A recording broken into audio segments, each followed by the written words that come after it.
Imos que información deportiva. Derrota por 5-2 do Unión que o deixa fora da fase de ascenso a preferente.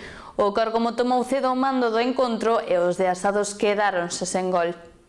A fin de semana arrancaba con esperanza para a Unión, que afrontaba o encontro de volta das semifinais de promoción de ascenso con un 0 favorable. Os rianxeiros sabían que no Bañadoiro se atoparían con outro Córgomo e así foi. Os de Asados fixeron un bo partido, pero encaixaron un 5-2 que os obriga a quedar unha temporada máis na primeira futgal. Os ourensans saltaron o verde con forza e buscando a meta da Unión.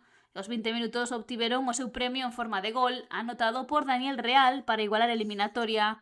E apenas 5 minutos despois, Silla fixo o segundo. A pesar do mazazo, os rianxeiros non lle perderon a cara ao encontro e intentaron acurtar distancias. Os locais quedaron cun home menos e a Unión usou no seu favor para meter o 2-1 no 37, obra de Borja Garrido, pero xusto antes do descanso, no 45+2, o Córgomo colocou o 3-1 dende o punto de penalti.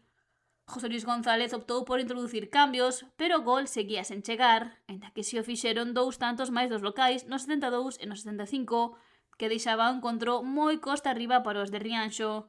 Xa ao fío do final, no 83, Sergio Nieto marcou o definitivo 5-2. Dura derrota da Unión, que pechou a eliminatoria cun global de 5-3. Este resultado deixa os de Asados fora da promoción de ascenso do soño de alcanzar novamente a preferente. Pero finalizan unha campaña boa coa roupo e ánimo da súa afección por todo o conseguido no campo. Agora o Córgomo xogarase a praza ante o Marín.